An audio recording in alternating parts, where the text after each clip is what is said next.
less, using some notes from my phone, so we'll see how this works, but I hope this will be a pretty informal conversation, and then look forward to getting your questions. So thank you to Steve Scully, I don't know if he's here this morning, but and Professor Gorin and inside Washington, the Washington Center, for the invitation to come join you today, and for you for your interest. I am indeed the Executive Director of the Center for Responsive Politics. We have a bit of a branding issue at CRP because we are known by many as opensecrets.org, the website. And then people are like, well, is it Open Space Secrets, or is it Open Secrets? Is it CRP? Is it Center for Responsive Politics? We are all of those things. So perhaps soon we'll be one of those things. I don't know. Show of hands. How many of you have heard of Open Secrets? Yeah, most. And Center for Responsive Politics? Fewer maybe, yeah. So it's always interesting to see what people are familiar with. I had a conversation, a 20-minute interview with Ezra Klein of Vox about CRP, and finally at the end of this conversation, which was all about CRP, he said, now who's Open Secrets? Oh no, this isn't working. So that's us. Anyway, I'm really proud of the work we do at CRP. I think it is so important. I think our team is so amazing. So I'm thrilled to join you to talk a little bit about it. We are a nonpartisan, and we mean it, nonprofit research organization. We're not a campaign finance reform organization. We, for instance, take no position on Citizens United, the watershed event decision at the Supreme Court in 2010. We hope that the research that we produce will be used not only by the public in their own decisions at the ballot box and in their political activism, but also by reformers, whoever shows up at the table to say, we have a better way. We want whatever reforms are put forward to be based on evidence, based on the data, with an understanding of how we got here and what the future is likely to portend. Reporters are the ones who use our data all day, every day. So they, in order to disseminate our research about money and politics at the federal level as widely as possible, we know that we can't reach, as a small 18-person organization in CRP in Washington, D.C., we know that we can't reach most Americans on our own. So we use the press to disseminate our research as widely as possible. And fortunately, over 37 years now this year, we have developed a reputation for reliability, for credibility, for accuracy, that our research has been picked up. Back in about 89, 90, we put forward a project to train reporters in this new thing called computer-assisted reporting. And we were going to train them to do what we do all across America. And so we got a grant to go out into the hinterlands, to fly over country where I come from, and teach reporters how to track money in politics at the state and local level. And at the end of that project, we realized that what they really wanted is for us to just give them the data, so that they didn't want to be distracted from their reporting by just building databases all day. So this is what we've continued to do for most of our existence, is track the money, compile the data, make it as accessible as possible, and make it as reliable as possible, so that reporters knew that they could come to us to get the facts on where the money was coming from and where it was going to and how it was changing and flowing. So we have been providing that data on our website since 1995. We had one of the early websites, certainly on money and politics. And we also trained an organization, we trained several organizations, advocacy organizations or civil society organizations at the state level to do what we do, again, hoping that others would pick up the gauntlet and run with it. And several of them are still going. One terrific one in Virginia is called Virginia Public Access Project, and they do a fantastic job of tracking the money in a very nonpartisan way with a high level of accuracy in Virginia. The biggest project at the state level that kind of mirrors what we do at CRP is the National Institute on Money and Politics. That's followthemoney.org.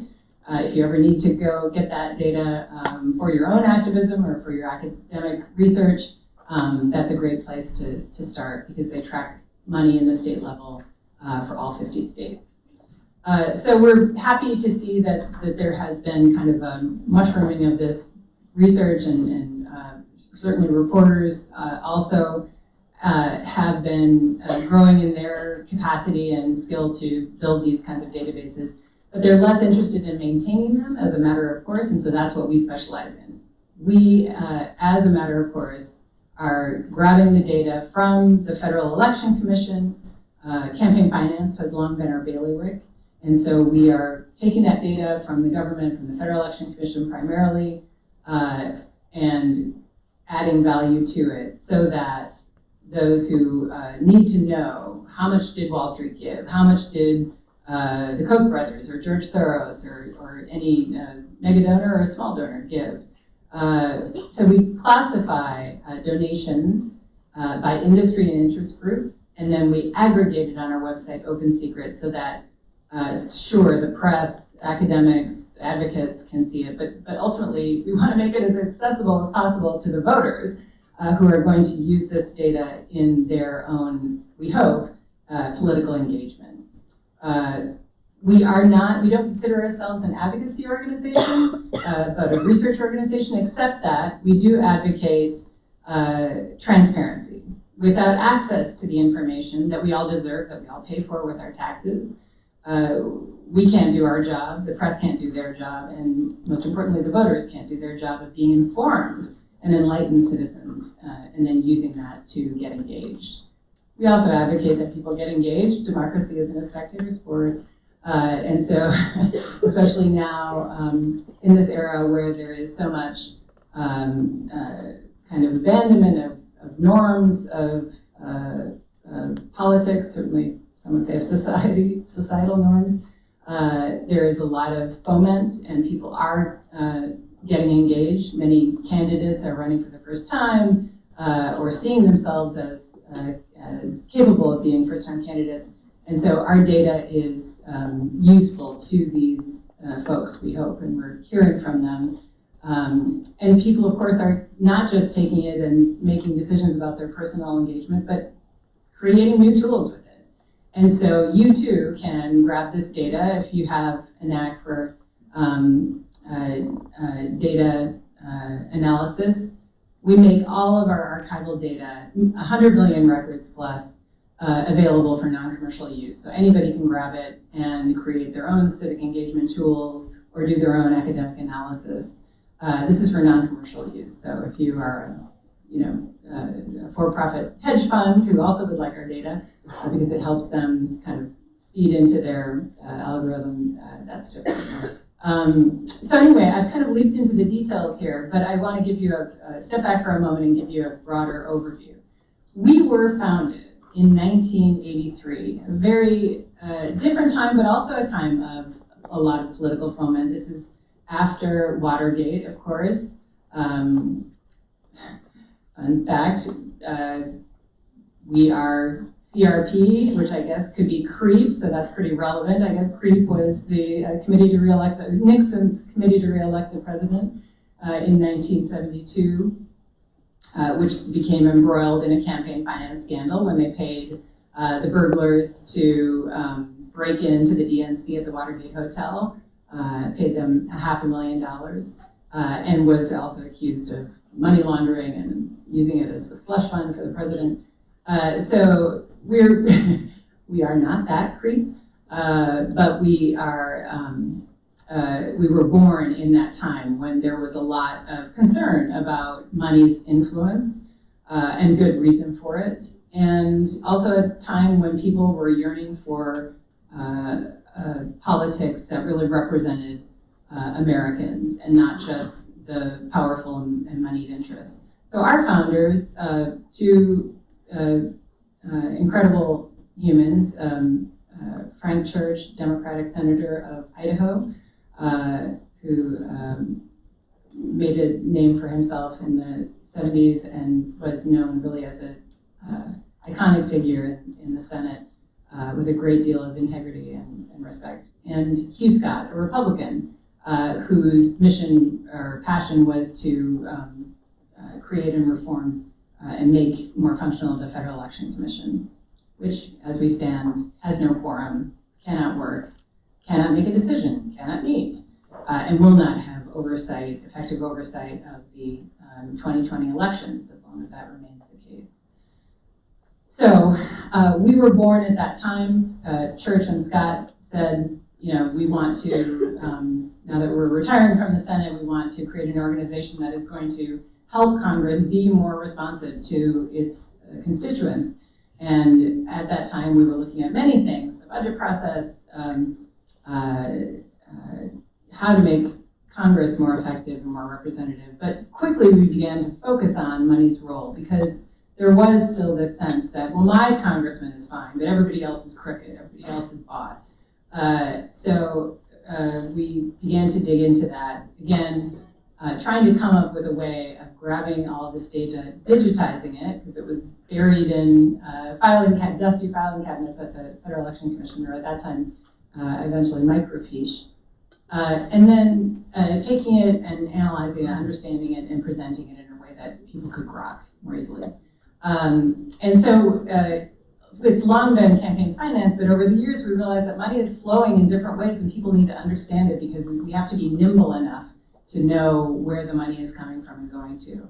And since there was this great concern about conflicts of interest, that members of Congress, candidates, were required to go out there and raise what has now become $2 million for a winning House campaign, more than $15 million for a winning Senate campaign in the last cycle. So think about that. Where would you find that money if you're a great, a candidate with great ideas and charisma and connection, but maybe not those resources? So the potential for conflicts of interest as people go out and hand in hand go begging for support, the potential is obvious. In addition to that campaign finance, we began, after the Lobbying Disclosure Act was passed in 1995, to track that money, which is really the other side of the influence buying coin. There's campaign dollars to open the door, and then an army of lobbyists for some companies to take advantage of that open door, to be able to plead the case of your clients or your industry. So that too has become an important aspect to this. Billions of dollars are spent each election cycle to win federal office. Billions of dollars are spent every year by the most powerful interests in Washington, in the country, to make sure that whoever wins office, they understand the perspective of the industry. Most of the dollars spent on lobbying is corporate. There's virtually no lobbying or no labor money, very little now, and a bit more ideological, money spent by ideological interest groups, but the vast majority is corporate. We also track, as I'm sure you know, following Citizens United, outside spending by outside groups. These are the super PACs and nonprofits, now LLCs, shell companies, anyone can be out there raising and spending unlimited sums from unregulated sources. We hope, they say, it is domestic, but really, if these groups are raising money from anonymous sources, as some of them are, we really have no way of resting assured that the money isn't coming from foreign governments, foreign corporations, foreign adversaries. And so this is a fundamental danger in this current cycle, and clearly there has been proof, evidence provided that there was foreign meddling in the 2016 election. So I think it's critical that groups like ours, but also the press and the public, are really paying close attention to understand whether we have closed these loopholes, closed these gaps to protect the integrity of our elections. I also wanted to just cover very briefly, we not only are tracking lobbying, domestic lobbying, but now foreign lobbying. So FARA, the Foreign Agents Registration Act, requires that lobbyists representing foreign governments and corporations and individuals have to report to DOJ. And so we are now gathering that data, advocating that it be electronically filed. Again, we think that's part of our mission to advocate for transparency, to make the access to this information better. Let's drag the government into the 21st century. And then we present that data on our website, which has been incredibly useful as reporters are starting to dig into influence of influence stories like that of Saudi Arabia, Ukraine. So this has been a really hot resource for reporters in the last year. And finally, ads. Political spending is another key aspect. So not just where the money is coming from, but also how are they spending it, who's spending it. And so we want to follow the money along its winding path, both from the source and then ultimately how it's spent. And of course, much of it is being spent on media, on ads. We can track the ads that are reported to the FCC, the Federal Communications Commission, when they are broadcast ads. So TV, radio, cable, we've got, and we present that on our website. But the online ads require no such disclosure. So now there has been, as I'm sure you know, a lot of pressure put on the social media platforms like Facebook to make accessible this data through their archive. We're working with academics at Wesleyan and NYU and others to make sure that what they're presenting to us is truthful, is complete, is comprehensive, isn't changing day to day, which has been one of the problems we've identified. So we're going to be on top of that to combine that with the broadcast data to get a global picture of where this money is going, how it's being spent, so that researchers can then take that and pair that with their research on disinformation, misinformation, and malinformation, 3 different kinds of misleading efforts to mislead the voters, which were, again, on full display in 2016 and are again at risk of being an issue this year. I think I should stop there. Again, we are a 501c3 educational research nonprofit, one of 29 different kinds of nonprofits. So we are tax exempt as well as tax deductible because we are nonpartisan, and we are supported, you might wonder yourselves, by foundations largely. This is in this year, for instance, Hewlett Foundation, Ford Foundation, Carnegie Corporation of New York, in the past the Knight Foundation, Hart Foundation, which is a media foundation, and then we rely on donations from individuals. We do sell research licenses for our data, so we have some earned income, but not a lot. And we're about a $2 million operation with 18 staff. And interns, so if you're interested in interning, either as a reporting intern, if you've got the writing chops, or research, if you like data, we'd love to have your interest, so please contact us. Sign up for our newsletter if you're interested in following the money with us, and I'm happy to take your questions. I'm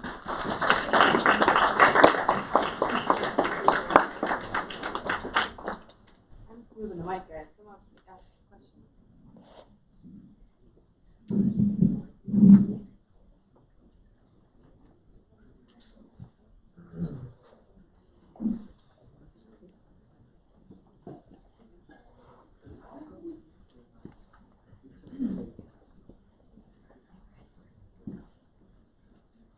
All right, you want to go first?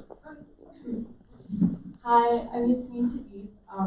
I'm from Suffolk University in Boston. And you mentioned that you take like grants and all from individual interest groups, and I was wondering if those interest groups tend to pressure sort of a partisan influence, and how that might, like how you might deal with instances like that. Great question. That is a big concern for nonprofits, especially reporting nonprofits. So we track the money, but we also do original journalism to help people understand these sometimes complicated, arcane stories. And so it's critical for us to assert and defend our editorial independence. And so for the reason that we want our research to be trustworthy, trusted by not just the press, but also the public at large, we absolutely cannot be swayed to one side or the other. It's a real threat. I know we took a grant, I think in '96, from a foundation that leans liberal, and we conducted the research, we created the report, we presented it, and they were furious because it did not tell them what they wanted to hear. But we provide our methodology. We want any reporter to be able to look at it and dig into it and prove to themselves that it is correct. And so we can't pull our punches. We have to put it out there and kind of let the chips fall where they may. And in this cycle, over the last decade, it's now the 10th anniversary of Citizens United, we've seen a dramatic shift, for instance, in dark money from conservative organizations. It had for years been about 70–80% raised and spent by conservative organizations to now liberal organizations. So that for us is a problem. We oppose anonymous donations because we feel, again, we need transparency to protect the integrity of our democracy. So nobody can really take the high road right now, and again, that's why it's so critical for us to present the data and let people draw their own conclusions. We also don't say that money is bad. You need money to run a campaign, especially a national campaign. So there are those advocacy organizations that care deeply about money in politics and appreciate our research, but diverge widely on their view. Their mission is to get big money out of politics. Our mission is not to get big money out of politics. It is simply to create peerless data on money in politics and inform the public. Thank you. Well, I guess this is a related question. So my name is Christopher Olla. I'm from the Harvard Extension School. And I know that you say you're a 501c3, you're mainly focused on transparency, you're not an advocacy group, but what do you think about public financing of campaigns as a solution to dealing with the money issue, and that it isn't basically whoever has the most money wins? It is true that year after cycle after cycle, the candidates that spend the most almost always win. So that is a stat we track, and it's pretty consistent over time. And it is true that in our system of privately funded elections, the risk of conflicts of interest and underrepresentation of the constituents is real. So had we a system that was publicly funded, that would not be a concern or of as much concern, clearly. But we do not advocate for public funding or any other campaign finance reform. The groups that do use our research in their advocacy, and again, we're pleased when it is useful to the reformers. But I think that's, personally, I think it's going to be a big lift. It's happening in cities and states, and I think it's probably a long ways off. So personally, you would not be against this type of reform? Oh,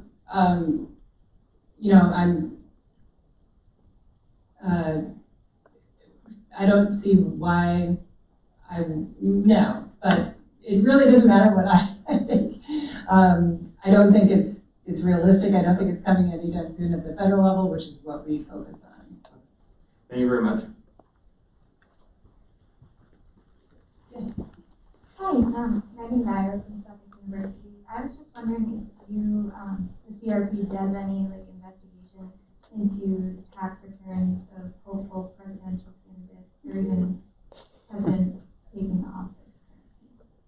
Excellent question. Here again, that fits very squarely into our advocacy of transparency. So we have joined other organizations in advocating for codifying what had been standard political norms of disclosure of taxes for presidential candidates, or at least the nominees. And so we care very deeply about that. We also, one of our projects for the last decade plus, since 2004, has been tracking personal financial disclosures. It had focused principally on members of Congress. If we had more resources, we track all candidates so that people would understand the potential conflicts of interest inherent in the investments of their candidates running for office to represent them. Certainly that has become a much bigger deal now for the executive branch and for candidates running for the White House. So I think, we would advocate that, yes, we need to put in place requirements that candidates disclose their tax returns. And if we had that, we would be able to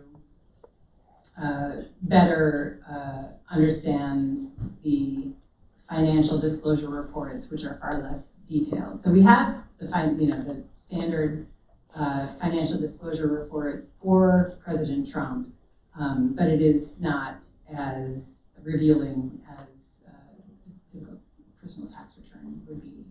And again, I think that's a real loss for the country to have a sense that there is no requirement for this. I think we're learning a lot, because President Trump was such an unorthodox candidate and an unorthodox president.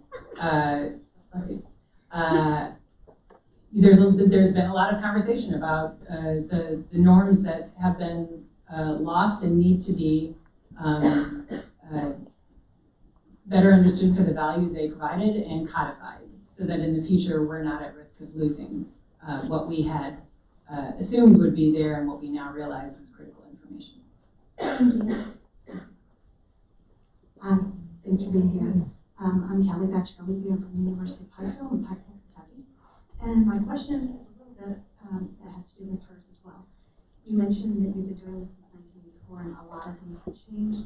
With the current climate, dark money and transparency all being central issues to all elections, but especially our upcoming election, what is the protocol that CRP has in place when you come across foreign interest money or dark money and that sort of thing in more of a federal election?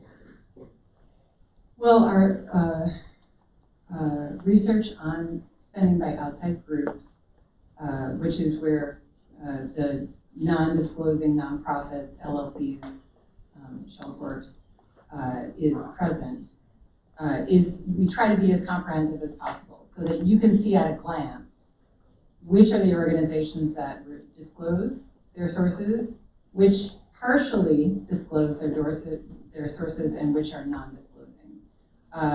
So those non-disclosing dark money groups are of greatest concern, but they've actually been decreasing in the amount of money that they're spending. And as I said, they're also changing over from conservative to liberal. What has grown is those partially disclosing groups. So maybe a super PAC, which has to disclose its sources of funds, but guess what? It gets its money entirely from a non-disclosing nonprofit.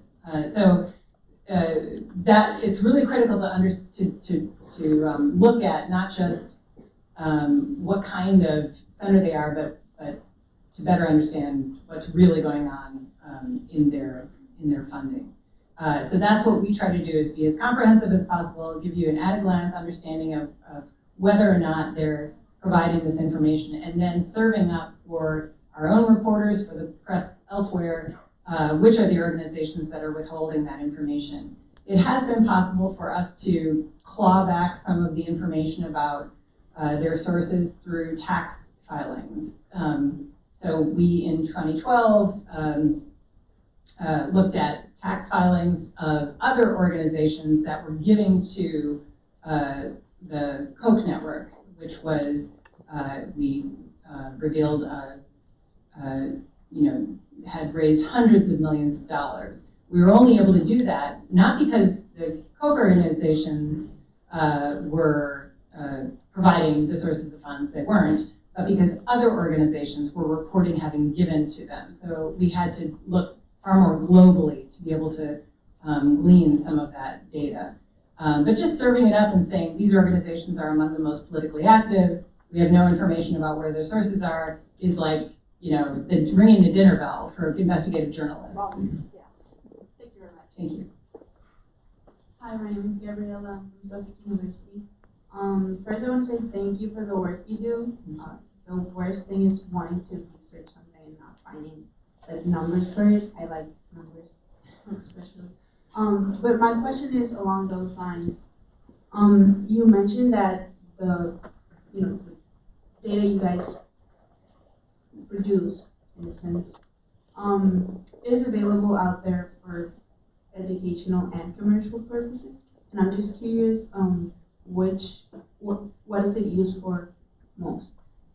Oh, educational by far. So, well, and the press.